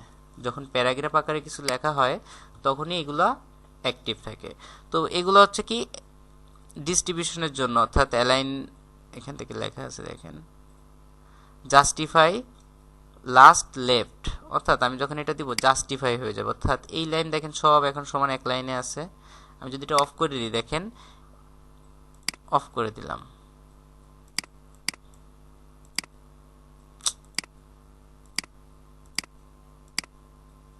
আচ্ছা অ্যালাইন লেফট ছিল, হ্যাঁ একই জিনিস, সব একই। এখান থেকে দেখেন কি লেফট সাইডে ঠিক ছিল, রাইট সাইডে কি সব কিছু এলোমেলো, কোনোটাই বেশি কম। তো আমি যেটা জাস্টিফাইতে দিয়ে দিই, এখন সব কিছু সিরিয়ালে চলে আসছে, তাই তো? এটা দেখেন নিচে ছোট একটা লাইন দেওয়া লেফট সাইডে, তারপর একটা নিচের লাইনটা কি সেন্টার সাইডে দেওয়া, অর্থাৎ লাস্ট লাইন সেন্টার। জাস্টিফাই করবে লাস্ট লাইন সেন্টারে রাখবে, পরেরটা জাস্টিফাই করবে লাস্ট লাইন রাইটে রাখবে। এটা হচ্ছে লাস্টের লাইনের জন্য তিনটা। আর লাস্টেরটা হচ্ছে জাস্টিফাই অল, এটা দিলে কি হবে সবগুলাই একদম বরাবর থাকবে, ঠিক আছে? এটা হচ্ছে জাস্ট এটুকুর জন্যই। আচ্ছা, ক্যারেক্টার এখান থেকে সাইজ মোটামুটি এগুলো আমরা কি করতে পারবো না। আচ্ছা, তো টেক্সটে আরো কিছু বিষয় আছে সেগুলো। আচ্ছা, ধরেন পেন টুল নিলাম, পেন টুল নিয়ে আমি এখান থেকে একটা পাথ তৈরি করলাম, ফিল কালার। আচ্ছা, পাথ মোড নিয়ে কাজ করবো, এটা ডিলিট করে দিই। পেন টুল এখান থেকে পাথ মোড, ধরেন আমি এখান থেকে একটা পাথ তৈরি করলাম। এখন আমি টাইপ টুলে যদি যাই, টাইপ টুলে যে আমি পাথের উপরে এসে দেখেন নর্মাল একটা ক্লিক করলাম। এখন যদি আমি কিছু লিখি তখন কি করবে, সেই পাথ বরাবর লিখতে লিখতে যাবে, বুঝতে পারছি? যাই লিখবো না কেন এটা এই পাথ বরাবরই লিখবে, কারণ এই পাথটাকে সে এখন তার রাস্তা হিসেবে বা লাইন হিসেবে ধরে নিবে। তো এইভাবে আমরা করতে পারি। তারপর আরও অনেকভাবে লেখা যায়, যেমন আমি যদি কোনো একটা শেপ তৈরি করি, ধরেন কোনো একটা যে কোনো আন্দাজে একটা শেপ তৈরি করলাম। এখন যদি এখান থেকে হরিজন্টাল টাইপ টুল এখান থেকে যাই, এখানে যাই, এখন দেখেন এই লিখতে লিখতে শেপের চারিদিক থেকে লিখতে পারি, ঠিক আছে? এইভাবেও লেখা যাবে। আচ্ছা, তারপর নির্দিষ্ট কোনো অবজেক্টের ভিতরে যদি লিখতে চান সেটাও লিখতে পারেন। তো ভার্টিক্যাল টাইপ টুল আছে। তো আমরা নর্মালি এখন কি হরিজন্টাল লিখতেছি, অর্থাৎ ডান থেকে বামে, বাম থেকে ডানে, তাই তো? তারপর এখান থেকে কি আছে দেখেন ভার্টিক্যাল টাইপ টুল, এটার কাজ হচ্ছে কি উপর থেকে নিচে লেখা, বুঝতে পারছি? তো এগুলো দরকার হয় না, আমরা নর্মালি হরিজন্টাল আছে হরিজন্টালি থাকি। তো টাইপ টুল না আরও অনেক কিছু আছে, আলোচনা করলে অনেক কিছু করা যাবে, তো অত কিছু কি করব, তো অত কিছু করব না। টাইপ টুল নিয়ে অনেক আলোচনা ফটোশপে, বুঝছেন? তো বেসিক যতটুকু আমাদের দরকার আমরা এখান থেকে ততটুকুই দেখবো আপাতত। আর ইলাস্ট্রেটরে যে আরও অ্যাডভান্স কিছু জিনিস আছে সেগুলো ইলাস্ট্রেটরে যে ক্লিয়ার করব। আচ্ছা, 2 মিনিট হোল্ড। আচ্ছা, তো 3 নম্বরে আছে কি স্মার্ট অবজেক্ট, 4 নম্বরে আছে ক্লিপিং মাস্ক। তো স্মার্ট অবজেক্ট কি আর কেন গুরুত্বপূর্ণ আমরা একটু খেয়াল করি। তো আমরা 3 ধরনের লেয়ার পাই, এখান থেকে একটা শেপ মোডের লেয়ার নিয়ে নিই। আচ্ছা, আর একটা নর্মাল লেয়ার নিয়ে নিই, এটাকে just convert to smart object. আচ্ছা, আরেকটা নর্মাল লেয়ারে এটাকে নর্মাল করে নিই। রাইট ক্লিক রাস্টারাইজ করে দিলাম। আচ্ছা শেষ করি। আচ্ছা, তো ফটোশপে মূলত আমরা 3 ধরনের লেয়ার পাই। একটা হচ্ছে কি নর্মাল লেয়ার বা রাস্টার লেয়ার বলা হয় যেটাকে। তো আমরা সব লেয়ারকেই রাস্টার করতে পারি, যেমন স্মার্ট লেয়ার, আর একটা হচ্ছে আমাদের এখান থেকে শেপ মোডের, তাই তো। এটা হচ্ছে শেপ লেয়ার, আর একটা হচ্ছে স্মার্ট লেয়ার, একটা হচ্ছে রাস্টার লেয়ার। আমরা চাইলে কি স্মার্ট লেয়ারকে দুইভাবেই করতে পারি, এই রাস্টার করতে পারি। স্মার্টটাকে চাইলেই রাস্টার করে বা ভেঙে ফেলতে পারি, আর শেপটাকে আমরা চাইলে রাস্টার করতে পারি। আর শেপটা চাইলে স্মার্টও করতে পারি, রাস্টারও করতে পারি, দুইটাই করা যায় শেপ মোড থেকে, ঠিক আছে। কারণ শেপ মোড থেকে যদি আমরা স্মার্ট করি তাহলে সেটা স্মার্ট থাকবে, আর রাস্টার করলে সেটা নর্মাল লেয়ার বা ভেঙে যাবে। তো এখন সুবিধা অসুবিধা কি, কেন 3 ধরনের লেয়ার, আর সুবিধা অসুবিধা কি। প্রথমে আসি শেপ লেয়ারে আসি, ঠিক আছে। শেপ মোড হচ্ছে আমাদের সব থেকে ভালো একটা মোড যে কোনো কিছুর জন্য। আমরা চাইলে শেপ মোড যখন ক্রিয়েট করি এটাকে খুব সহজে এডিট করা যায়, কালার চেঞ্জ করা যায়। তারপর আরেকটা গুরুত্বপূর্ণ হচ্ছে শেপটাকে আপনি যতই বড় করেন বা ছোট করেন এটা কোয়ালিটি লস করে না। অর্থাৎ এটা যে কোয়ালিটি থাকে, আপনি যদি ছোট একটা বিন্দু শেপ মোডে রাখেন সেটাকে 10 গুণ বড় করলে ওটা ওই অনুপাতেই বড় হবে, এটার কোয়ালিটি লস হবে না, ঠিক আছে। আচ্ছা, আরেকটা হচ্ছে কি, আর শেপ মোডের আরেকটা গুণ হচ্ছে কি, শেপ মোড আপনি যদি ইলাস্ট্রেটরে কনভার্ট করে নিয়ে যান ওটা ভেক্টর ফাইল পাবেন আপনি। অর্থাৎ এইখানে শেপ মোডে যা করবেন, টেক্সট আর শেপ লেয়ারে যাই করবেন না কেন, সেটা যখন ইলাস্ট্রেটরে কনভার্ট করবেন ওটা ভেক্টর হয়ে যাবে। তাছাড়া ফটোশপের অন্য সব কিছুই কি রাস্টার থাকে। আচ্ছা, তারপর আসি কি স্মার্ট লেয়ার, তাই তো। স্মার্ট লেয়ারের সুবিধা কি, স্মার্ট লেয়ারের দুইটা সুবিধা। একটা হচ্ছে কি স্মার্ট লেয়ার যেভাবে আপনি স্মার্ট করবেন ওইটা ওইখানেই, ওই ইমেজের কোয়ালিটি ওইখানেই লক করে রাখে। অর্থাৎ এই শেপটাকে আমার স্মার্ট করে রাখা, এই শেপের কোয়ালিটি এখানেই লক করে রাখা। আমি যদি এখান থেকে ছোট করি বড় করি যাই করি না কেন, এটা এর যে সাইজ বা যে কোয়ালিটিতে এটা লক করে রাখা সেই কোয়ালিটিতে ওটা থাকবে, ঠিক আছে।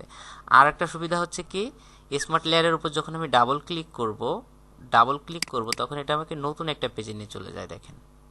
দেখছেন, এই পেজে ছিল এটা, এই পেজে নতুন পেজে নিয়ে চলে আসছে। এবার এখানে আপনি এটাকে চাইলে এডিট করতে পারেন আলাদা পেজে।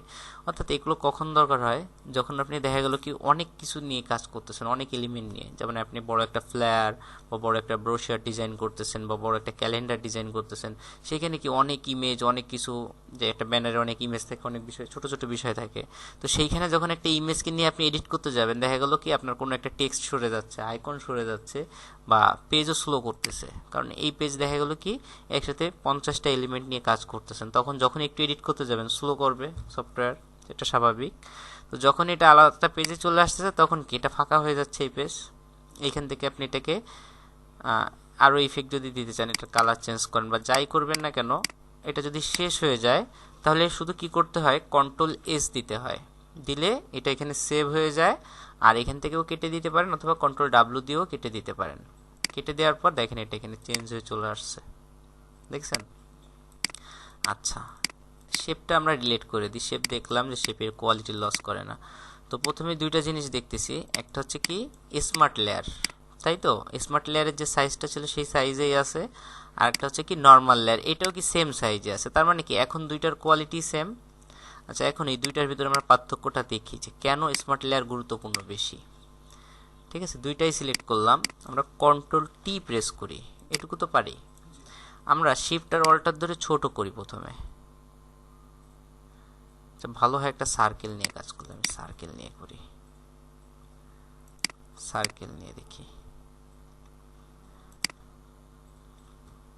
ঠিক আছে, এখান থেকে এটা হচ্ছে, এটাও শেপ মোড থাক। আচ্ছা, তাহলে শেপ মোডটাকে আমি রাইট ক্লিক করে ভেঙে কনভার্ট টু স্মার্ট অবজেক্ট করে দিলাম, আর এটাকে রাইট ক্লিক করে রাস্টারাইজ লেয়ার করে দিলাম। ঠিক আছে, তাহলে কি একটা নর্মাল লেয়ার আছে আর একটা আছে কি আমাদের স্মার্ট লেয়ার। ওকে, এখন এই দুইটার ভিতরে পার্থক্য বোঝার জন্য আমি Ctrl+T দিলাম, খুব সহজে বুঝতে পারবো। আমি শিফট আর অল্টার ধরে ছোট করি, ধরেন আমার ছোট করার দরকার ছিল, অবজেক্ট ছোট করলাম। এখন কি বড় করার দরকার হতে পারে না, Ctrl+T দিয়ে শিফট আর অল্টার ধরে আমি আবার বড় করি। আচ্ছা, এখন দেখেন তো যেটা স্মার্ট করছিলাম সেটা কি তার কোয়ালিটি ধরে রাখতে পারছে, আর যেটা রাস্টার বা নর্মাল ছিল সেটা কি তার কোয়ালিটি ধরে রাখতে পারছে, দেখেন তো। এখন আমি যদি আরেকবার ছোট বড় করি তাহলে দেখবেন এবার অস্তিত্বই হারায় যেতে পারে। কন্ট্রোল টি, দেখেন তো আসলে কি এটা কোনো শেপ? এইভাবে যদি ক্লায়েন্ট কোনো কিছু পায় নিবে? সেটা নিবে না। তাহলে স্মার্ট লেয়ারের গুরুত্ব কিটা কি বুঝতে পারছেন এখানে? তো স্মার্ট লেয়ার আপনি যেখানে ডাবল ক্লিক করলে এডিট করার জন্য নতুন একটা পেজে যাবেন, এখান থেকে এডিট করে কন্ট্রোল এস কন্ট্রোল ডাব্লু অথবা এখানে কেটে দিলে এই পেজে চলে আসবে, সেটা এডিট হয়ে। আর রাস্টার লেয়ার আপনি সেটা পারবেন না, ঠিক আছে? তো স্মার্ট লেয়ার আমরা কখন করি? যখন লোগো অ্যাপ্লাই করি, কোনো স্পেশাল ইমেজ অ্যাপ্লাই করি ফটোশপে, সেই ইমেজগুলোকে ইমেজ অ্যাপ্লাই করার সময় দেখছেন ফটোশপে যে ইমেজগুলো টেনে নিয়ে আসে সেগুলো স্মার্টে চলে আসে অটোমেটিক্যালি। হ্যাঁ, ওইগুলোকে রাস্টার করে কাজ করতে হয়।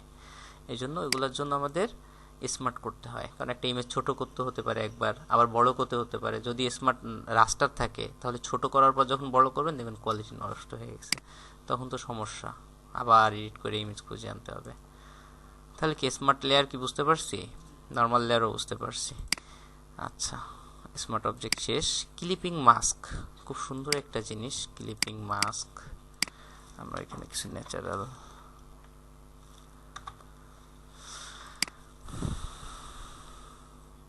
ইমেজটাই নেই।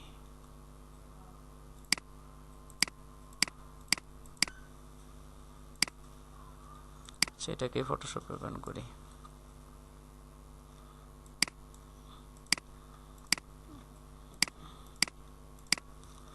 আচ্ছা, ক্লিপিং মাস্কের কাজ কি? আমরা যদি চাই যে এই যে ইমেজটা দেখতেছি টোটাল ইমেজটা কি ঠিক আছে এখানে, এখন আমি চাচ্ছি কি শুধু এই গাছটা থাকবে, বাকিটুকু থাকবে না, অথবা এই ইমেজটাকে একটা সার্কেলের ভিতর নিতে চাচ্ছি আমি, এমন দরকার হতে পারে না? কোনো একটা সার্কেলের ভিতর বা কোনো একটা আমের ভিতরে আমি একটা ছবি নিতে চাচ্ছি, সেটা কিভাবে নিব নর্মালি? তো আমি যদি সার্কেলের ভিতর নিতে চাইতাম, দুইটা ওয়ে ছিল। একটা হচ্ছে কি আমি চাইলেই সার্কেল দিয়ে সিলেকশন করতে পারতাম, তাই তো? তো কন্ট্রোল জে দিলাম, জে দিলে কি সার্কেলের ভিতর চলে আসছে, ইমেজটা আসছে না? এখন দেখা গেল আমি এখান থেকে সার্কেল নিলাম, নিয়ে কন্ট্রোল জে দিলাম, এখন আমার ইমেজটা আসছে। আমি ইমেজটা ডিলিট করে দিছি এক পর্যায়ে। করে দিলে এখন আমার তো এখানে অনেক গাছ বা যে নিচে যে জায়গাগুলো ছিল অনেক এলিমেন্ট কি কেটে গেছে, তাই না? এখন দরকার কি এর আশেপাশে হয়তো আরো কিছু ছিল, সেটাও আমার দরকার। এখন এখন এটা তো কেটে আনা হয়ে গেছে, আমি কি পাবো চাইলে? আর এই ইমেজ থেকে আর পাওয়া যাবে? যাবে না। তো এই যে প্রবলেমগুলো হয়, যে ইমেজকে আমরা চাচ্ছি কি ডিলিট না করে বা ইমেজের কোনো ক্ষতি না করে, আমরা যে জিনিসটা চাচ্ছি সেই আউটপুটটাও থাকবে, ইমেজটাও ভালো থাকবে, আউটপুটটাও ঠিক থাকবে, ঠিক আছে? তো এই তো সকল ক্ষেত্রে আমাদের দরকার হয় হচ্ছে ক্লিপিং মাস্ক। মাস্ক মানে কি? একটা মুখোশ, তাই না? আচ্ছা, তো আমাদের আগে দরকার একটা সার্কেল। তো আমরা চাইলে নর্মাল লেয়ারেও করতে পারি, অথবা এখানে শেপ মোড আছে, শেপ মোডেও করতে পারি। তো আমি নর্মাল লেয়ার দিয়ে করি, শেপ মোডেই সবসময় করব, কারণ শেপ মোড এখনো দেখিনি, আমরা শেপ দেখব পরে যে। তো শেপ মোডেও দেখতে পারেন, কারণ পেন টুলে শেপ মোড তো দেখছি, একই কাজ। শেপ মোডে গেলে এখান থেকে ফিল কালার সব একই, তো শেপ মোড দিয়েই দেখি, তাহলে আমাদের লেয়ার টেয়ার নেওয়ার দরকার নাই। তো আমি সার্কেলটা নিয়ে নিলাম এখানে। তো ক্লিপিং মাস্ক করতে গেলে দুইটা বিষয় খেয়াল রাখতে হবে। একটা হচ্ছে কি আমাদের যে ইমেজটা দরকার সেই ইমেজ, আর একটা হচ্ছে যার ভিতর থেকে দেখবো বা যে সার্কেল বা যে অবজেক্ট সে অবজেক্ট। তাহলে দুইটা বিষয় দেখেন তো, একটা হচ্ছে কি আমাদের ইমেজ অর্থাৎ যাকে দেখব সেটা হচ্ছে কি ইমেজ, আর একটা হচ্ছে অবজেক্ট অর্থাৎ যার ভিতর থেকে দেখব। তাহলে একটা হচ্ছে ইমেজ, একটা হচ্ছে অবজেক্ট, দুইটা এলিমেন্ট কি আমাদের আছে এখানে, ইমেজও আছে অবজেক্টও আছে। তো এখানে বিষয়টা হচ্ছে কি আমাদের ইমেজটাকে অবজেক্টের উপরে রাখতে হয়, ইমেজটাকে অবজেক্টের উপরে রাখতে হয়, আর অবজেক্টটাকে নিচে রাখতে হয়। অর্থাৎ যাকে দেখবো তাকে রাখবো উপরে, আর যার ভিতর থেকে দেখবো সেটা রাখবো নিচে, ঠিক আছে? এই যে দুইটা দেখেন, ইমেজ উপরে শেপ নিচে, এটুক তো বুঝতে পারছি। আর ক্লিপিং মাস্ক করা খুব সহজ। সেটা হচ্ছে কি আমরা যদি এই লেয়ারের উপরে এসে মাউসের রাইট বাটন ক্লিক করি, দেখেন ক্রিয়েট ক্লিপিং মাস্ক চলে আসছে না? ক্লিক করেন, দেখেন ইমেজটা নিচের শেপের ভিতর ঢুকে গেছে। আমি আনডু করি আবারও, অর্থাৎ রাইট ক্লিক করে রিলিজ ক্লিপিং মাস্ক করে দিই। তাহলে কিভাবে করলাম? মাউসের রাইট বাটন ক্লিক করে ক্রিয়েট ক্লিপিং মাস্ক, আবার রিলিজ করবো কিভাবে? রাইট ক্লিক করে রিলিজ ক্লিপিং মাস্ক। বুঝতে পারছি? আর শর্টকাটের মাধ্যমে কিভাবে করব?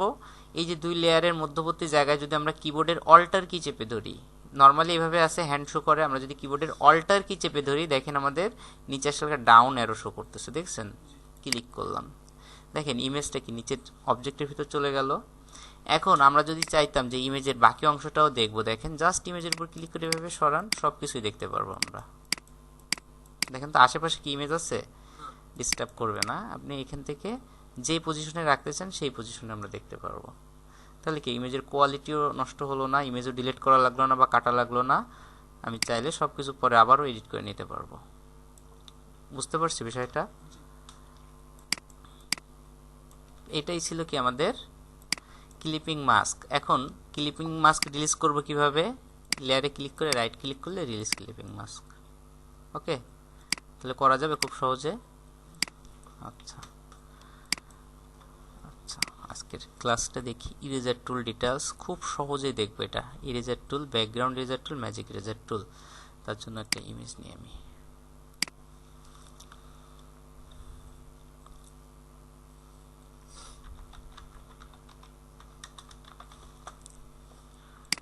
ফিশিং নেট,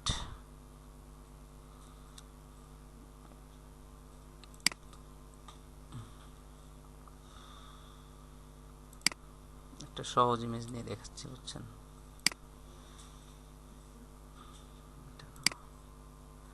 সেটা নিয়ে দেখি।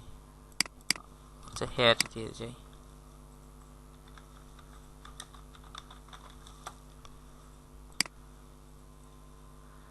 টুল সাইজ লার্জ, ভালো একটা হেয়ার ইমেজ, ভালো ব্যাকগ্রাউন্ড সহ যাচ্ছিলাম।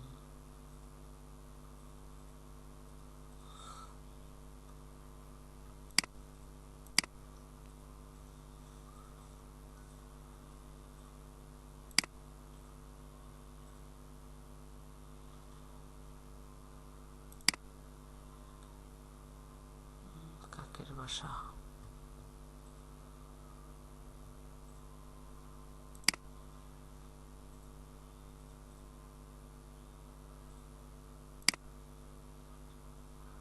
ইমেজটা সুন্দর,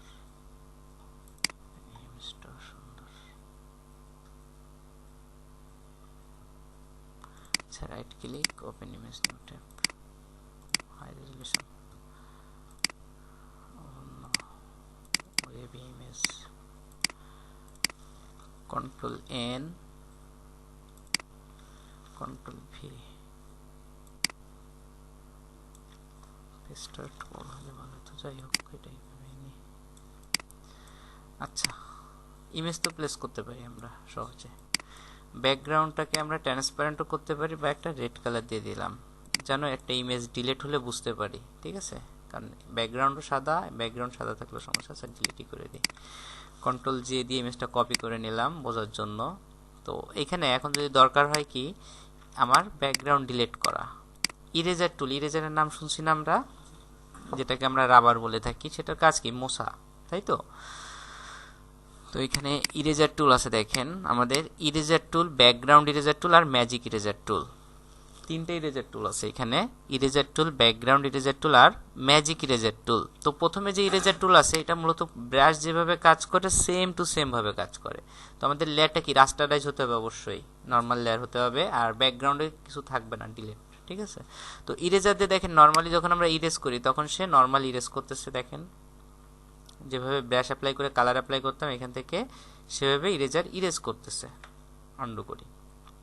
এখন আমরা তো ইরেজ করব, আমরা কি করব? ইরেজ করব, তো যে জায়গাগুলো দরকার শুধু সেই জায়গাটাই তো ইরেজ করব, সাবজেক্ট আর মুছবো না কখনো, তাই তো? তো দেখেন এইখান থেকে আমি ইরেজ করতেছি ইরেজার টুল দিয়ে, সফট ব্রাশ নেওয়া আছে। এখন করতে করতে আমার তো চুলও মুছে যাচ্ছে দিক থেকে, তাই না? এখন আমি এভাবে এগুলো করা যায়, দেখা গেল অল্প কিছু জায়গাতে আমি ইরেজ করতে পারি, কিন্তু এখন এর ভিতর থেকে কিভাবে করব? কারণ এখানে তো আরো অনেক কিছু আছে, সব তো করা সম্ভব না। আচ্ছা, তাহলে নর্মাল যে ইরেজার আছে সেটার কাজ হচ্ছে ব্রাশ যেভাবে কাজ করে, আমরা রাইট ক্লিক করে হার্ডনেসও কম বেশি করতে পারি। এটা তো জানি যে হার্ডনেসের কাজ কি, সফট ব্রাশ আর হার্ড ব্রাশ, তাই তো? হার্ড ব্রাশ নিলে ইরেজ করবে হার্ড, আর রাইট ক্লিক করে সফট ব্রাশ নিলে ইরেজ করবে সফট। ঠিক আছে, এই যে দেখেন এটা সফট, এটা হার্ড। আচ্ছা, তো এটার কাজ হচ্ছে নর্মালি ইরেজ করা, তো এখন আমরা যদি এখানে রাইট ক্লিক করি, ব্যাকগ্রাউন্ড ইরেজার টুল আছে একটা, ব্যাকগ্রাউন্ড ইরেজার টুল, এটা নিয়ে মেন কাজ আমাদের। তো নর্মালি আমরা ব্রাশের সাইজ ছোট বড় কিভাবে করি, কিবোর্ডের থার্ড ব্র্যাকেট দিয়ে, এটা তো করতেই পারবো।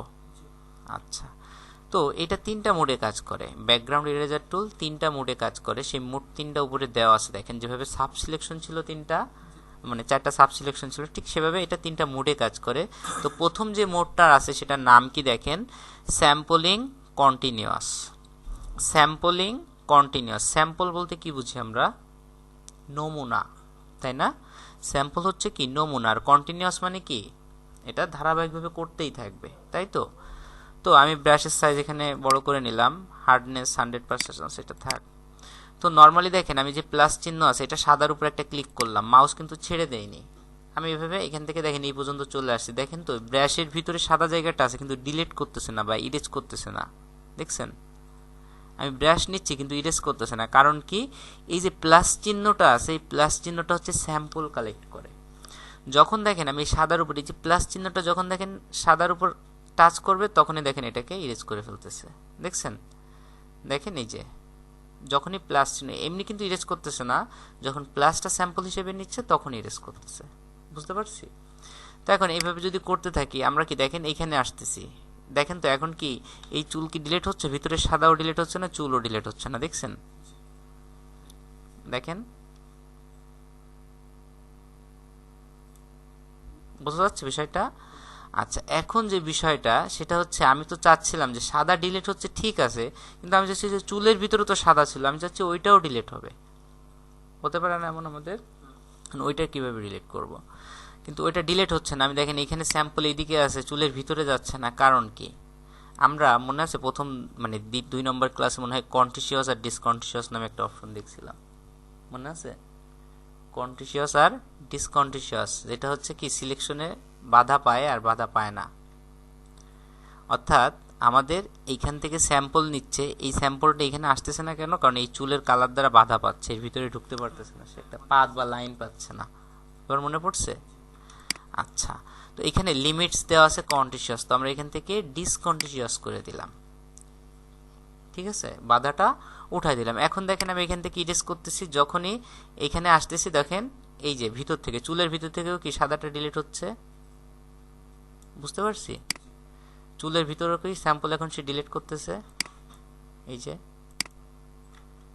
এখানে বেশি হয়ে যাচ্ছে। আচ্ছা, এই এই জায়গাটা ক্লিক করতেছে, এখন এই জায়গাটা দেখেন এই যে ডিস্টার্ব হচ্ছে, যে চুলও আমার চলে যাচ্ছে সাথে, এটার কারণ কি? এটা আমাদের হেল্প করবে কি, টলারেন্স। টলারেন্স কি, কালার সিলেকশন করার প্রবণতা বা পাওয়ার যেটা। এখন আমার সাদা যে কালারটা আছে আমি এখানে যখন ক্লিক করতেছি তখন এই কালারটাকেও কি সে সাদা হিসেবে নিয়ে নিচ্ছে, ঠিক আছে? তো টলারেন্স 50% আছে, আমি এখানে 10% করে দিই, 10%, অর্থাৎ এই সাদার 10%-এর ভিতরে যা আছে শুধু সেইটুকু ডিলিট হবে। এখন দেখেন কিন্তু এইগুলো কিন্তু এখন আর ডিলিট হলো না, ঠিক আছে? টলারেন্সটা দেখছিলাম মনে আছে, এটা হচ্ছে মূলত পাওয়ার কালার সিলেকশন করার, যে কালারটা সিলেক্ট করতেছে এটার কত % পর্যন্ত কালার সে ডিলিট করবে, ঠিক আছে? আমি আবার এখানে 50 করে দিই। তো স্যাম্পলিং কন্টিনিউয়াসের কাজ কি, সেটা হচ্ছে কন্টিনিউয়াস এই প্লাসটা যেটার উপর যাবে সেটাকেই স্যাম্পল হিসেবে ধরবে আর ডিলিট করতে থাকবে, এটুকু তো বুঝতে পারছি? আচ্ছা, আন্ডু করি আবারও। তো এই যে জটিল যে কাজগুলো আছে এর ভিতর থেকে আমাদের ডিলিট করতে হতে পারে না কোনো কিছু, তো পেন টুল দিয়ে তো সম্ভব না, এত সম্ভব? তো সেই ক্ষেত্রে আমরা এই টুলসগুলো অ্যাপ্লাই করতে পারি। তো প্রথমটা কি বুঝতে পারছি, স্যাম্পলিং কন্টিনিউয়াস, সেটা হচ্ছে প্লাস যেখানে যাবে টাচ করলেই স্যাম্পল হিসেবে নিবে আর কালারটাকে ইরেজ করবে বা ডিলিট করবে। তো সেকেন্ডটা কি আছে দেখেন, স্যাম্পলিং ওয়ান্স। স্যাম্পলিং ওয়ান্স বলতে কি বোঝায়, স্যাম্পল মানে কি নমুনা, ওয়ান্স বলতে একবার। এখন আমি নর্মাল ক্লিক করলাম, এখন দেখেন আমি ব্রাশ যেই দিকে যাচ্ছে সেটা অটোমেটিকই মুছতে যাচ্ছে, আগেরবার কিন্তু স্যাম্পল নিত তারপর মুছতো, তাই তো? এবার দেখেন ব্রাশ যাওয়ার সাথেই মুছে দিচ্ছে সে, স্যাম্পল আর মানে ওয়েট করতেছে না। এটা হচ্ছে কি আগেরটার থেকে এটা একটু অ্যাডভান্স, আগেটা তো স্যাম্পল প্লাস যাবে তারপর ডিলিট করবে, আর এটা ওই পর্যন্ত ওয়েট করতেছে না, আগে থেকেই ডিলিট করে দিচ্ছে, বুঝতে পারছি? হ্যাঁ, ইরেজারের কাজ তো ডিলিট করা, মোছার জন্য। এখন আমরা তো আর এই ইমেজটা মুছতে পারি না, এইখানে দেখা গেল আমার এই চুলের ভিতর মোছা লাগবে, পেন টুল দিয়ে তো আর সম্ভব না, এখানে সম্ভব? দেখেন তো এত পেন টুল দিয়ে তো সেই ক্ষেত্রে আপনি ব্রাশ বড় করেন, করে একটা ক্লিক করেন, দেখেন এখান থেকে সাদাটা হারাই গেল। ম্যাজিক দিয়ে করলেও তাড়াতাড়ি হবে, কিন্তু ওই ফেসটাও ডিলিট হয়ে যাবে তখন। আচ্ছা, তারপর কি আছে 3 নম্বরে? Sampling background swatch. এটা আরও সহজ। স্যাম্পলিং ব্যাকগ্রাউন্ড সোয়াচ, এটা মূলত এই ব্যাকগ্রাউন্ডে যে কালারটা নেবেন, অর্থাৎ আপনি ইমেজ থেকে কোন কালারটাকে দেখতে পারতেছেন না বা সহ্য হয় না, সেই কালারটা দেখাই দিতে হবে। আমরা চাচ্ছি কি সাদা কালারটা থাকবে না, তাই তো? এখন আমরা ব্যাকগ্রাউন্ডে এই সাদা কালারটা দেখাই দিলাম, অর্থাৎ এই যে ব্যাকগ্রাউন্ড, ফরগ্রাউন্ড আর ব্যাকগ্রাউন্ড আছে না, এই ব্যাকগ্রাউন্ডে সাদা কালারটা দেখাই দিচ্ছি। আমরা চাচ্ছি যে ইমেজ থেকে সাদা কালারটা থাকবে না। তাহলে আপনি কি করতে পারেন? এবার দেখেন আমি ব্রাশটা ছোট করি। এখন দেখেন এই চুলের ভিতরে আমি ক্লিক করতেছি, দেখেন তো চুল ডিলিট করে কিনা? করতেছে? করতেছে না। এখন এই সাদার উপর ক্লিক করেন, দেখেন সাদা ডিলিট করবে, কারণ আমি স্যাম্পল হিসেবে এই ব্যাকগ্রাউন্ডে যে কালারটা দেখাই দিয়েছি সেই কালারটাই শুধু সে ডিলিট করবে। এখন এই চুলের ভিতরে যদি আমি যাই, কোনো সমস্যা নাই, নির্ভয়ে আমি এখন এখান থেকে ব্রাশ করতে পারবো। ঠিক আছে? বুঝতে পারছি বিষয়টা কি? দেখেন আমি এখন এখান থেকে নির্ভয়ে ব্রাশ করতে পারবো। আবার এই ফেসের উপর আসলে একটু মুছে যাবে, কারণ এটাও কি সাদার ভিতরে পায়, তার জন্য এখান থেকে টলারেন্স কমাই দিতে হবে অনেক। তো ফেস পর্যন্ত তো যাওয়ার দরকার নাই। ঠিক আছে? এইভাবে যতটুকু সম্ভব, কারণ 100% আউটপুট তো এখান থেকে পাওয়া যাবে না, যতটুকু সম্ভব টলারেন্স কম বেশি করে, যেখানে যে হালকা কালারগুলো আছে, এই যেখানে আরও একটু কালার ইরেজ করার আছে, তাই তো? এগুলো এইভাবে ধীরে ধীরে করতে হবে, একটা ইমেজ অনেক সময় দিতে হয়। এখন দেখেন চুলের কোনো ক্ষতি হচ্ছে না, দেখছেন? স্যাম্পলের কোনো ভয় নাই। এটা কি আরও অ্যাডভান্স আগের দুইটার থেকে? বুঝতে পারছি বিষয়টা? আচ্ছা, মেন হচ্ছে আপনার টলারেন্সটা শিখতে হবে, যে কালার কিভাবে হচ্ছে বা কিভাবে কি করব। আমরা আর দুই একটা ক্লাস পর মনে হয় আরও একটু অ্যাডভান্স শিখবো, সেইখানে আপনার এই ফেস মুছে গেলেও সমস্যা নাই। ঠিক আছে? সব কিছু আবার আগের অবস্থাও নিতে পারেন। তো আমাদের ব্যাকগ্রাউন্ড ইরেজারের কাজ ছিল এগুলা, যে কিভাবে ব্যাকগ্রাউন্ড ডিলিট করবেন বা ইরেজ করবেন খুব সহজে। আর ম্যাজিক ইরেজার টুলের কাজ কি? এটার কাজ হচ্ছে ম্যাজিকের মতো, যে সাদা কালার সহ্য হচ্ছে না, একটা ক্লিক করেন, সাদা ডিলিট করে দিবে সে। ঠিক আছে?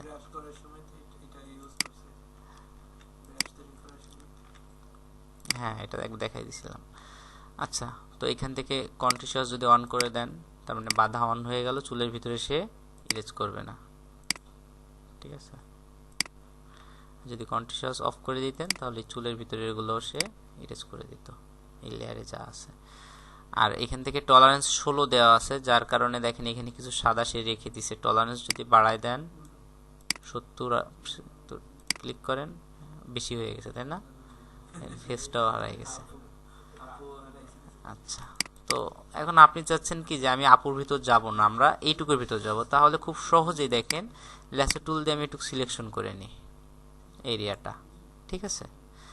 এখন যদি আমি ইরেজার টুলে যাই, তাহলে টলারেন্স বেশি থাক, সমস্যা নেই। আমি এখানে ক্লিক করি, দেখেন তো খুব সুন্দরভাবে ইরেজ করছে না? বাইরে কি প্রভাব পড়ছে? পড়েনি। এই জন্য এইভাবে যদি আপনি পারেন যে মার্ক করে করে করতে পারবেন, তাহলে এই টুলের যেটুকু আছে বাইরের আউটসাইডগুলা, এগুলো সুন্দর করে মার্ক করে নেন, নিয়ে এবার ইরেজার টুল দিয়ে এখান থেকে এই কালারটা ইরেজ করে দেন, তাহলে আর ফেস পর্যন্ত আসলো না। বুঝতে পারছি? এখন দেখেন তো সুন্দরভাবে ডিলিট হয়ে গেল না ব্যাকগ্রাউন্ড? এরকম অনেক জটিল জটিল থাকে যেগুলো করতে পারবেন। তাহলে কি অ্যাপ্লাই করা যাবে তিনটা? আচ্ছা, টলারেন্সটা একটু দেখতে হবে বেশি করে, বুঝছেন? আর কন্টিনিউয়াস ডিসকন্টিনিউয়াস, এই দুইটা জিনিস একটু খেয়াল রাখবেন। আচ্ছা, আরেকটা ছিল, আমরা ফিশ নেট দেখতেছিলাম, তাই না? Fishing net. আরেকটা জিনিস ছিল আরো সহজ, ভালো কোয়ালিটির ইমেজটা দেখি, মনে আছে কিনা আমার জানি না, অ্যাপ্লাই করে দেখি।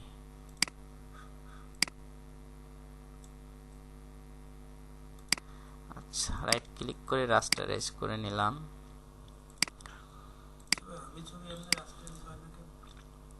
আপনি আনলে হয় না, আপনি কপি করে আনেন, কপি ইমেজ রাস্টার আসে ডাইরেক্ট।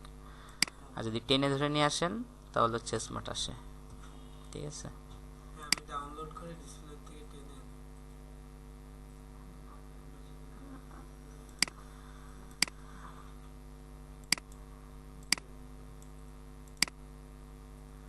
আচ্ছা, না অফ করে দিব। আচ্ছা দেখেন এটা হালকা একটু দেখাই দিই। ধরেন যে কোনো ইমেজ সলিড একটা ব্যাকগ্রাউন্ড, এই যে জালের মতো যে জিনিসগুলো থাকে এগুলো তো আর পেন টুলতে করতে পারা যায় না, তাই না? খুব সহজে করতে পারেন ফিল্টার থেকে, সিলেক্ট থেকে কালার রেঞ্জ, সিলেক্ট থেকে কালার রেঞ্জ। এখান থেকে আমরা কি করতে পারি, যে কালারটা আপনার সহ্য হচ্ছে না, আপনি চাচ্ছেন না যেটা থাকবে, এই সাদায় ক্লিক করলাম, সাদায়, ঠিক আছে? তো এখান থেকে আপনি চাইলে এটা একটু বাড়ায় দিতে পারেন। এখন ওকে করে দিলাম আমরা, সিলেকশন হলো দেখছেন, শুধু সাদাটাকে সিলেক্ট করছি ইমেজের ভিতরেও, যে বুঝছেন, মানে কোথাও ছাড়েনি। এখন জাস্ট কিবোর্ড থেকে ডিলিট প্রেস করেন, কন্ট্রোল ডি। খুব সহজে হলো না? দেখেন তো, এটা এভাবেও সুন্দরভাবে ডিলিট করতে পারেন, ঠিক আছে? তাহলে বাসার কাজ কি থাকলো আমাদের? টাইপ টুল তো দেখলাম, এখান থেকে স্মার্ট লেয়ার দেখলাম, ক্লিপিং মাস্ক দেখলাম, ইরেজার টুল দেখলাম। বাসার কাজ থাকবে কি, সেপারেট ইমেজ ফ্রম ব্যাকগ্রাউন্ড, অর্থাৎ কিছু ইমেজের ব্যাকগ্রাউন্ড ডিলিট করবেন সুন্দর করে, ঠিক আছে? আর পেন টুলে অ্যাপ্লাই করতে পারেন। পেন টুলে চাইলে আপনি গাছ বা কিছু লোগো দেখে কপি করতে পারেন এখন থেকে, কারণ আমাদের নেক্সট ক্লাসটা আর একটু অ্যাডভান্স আসবে, তাতে আপনার এই ক্লাসগুলোতে অনেক উপকার হবে, ঠিক আছে? এই যে লেয়ার লক আর লেয়ার মাস্কিং, অপাসিটি ফিল, এই জিনিসটা অনেক কিছু ক্লিয়ার হয়ে যাবে আপনার। যেমন ধরেন এইখানে যে প্রবলেমগুলো থাকে, যে এইখানে যে সাদা একটা ভাব চলে আসছে দেখছেন, এটাও তো চাচ্ছেন আপনি ব্ল্যাক হয়ে যাক, তাই না? সেটাই তো চাই। তো আমরা এখান থেকে লেয়ারটা লক করে নিয়ে এখান থেকে যে কালারটা আপনি চাচ্ছেন নেন, ব্রাশ টুল অ্যাপ্লাই করে এখান থেকে একটা ব্রাশ, সফট ব্রাশ, আমরা এগুলো এমনি শিখে যাব। টুল আসছে কেন?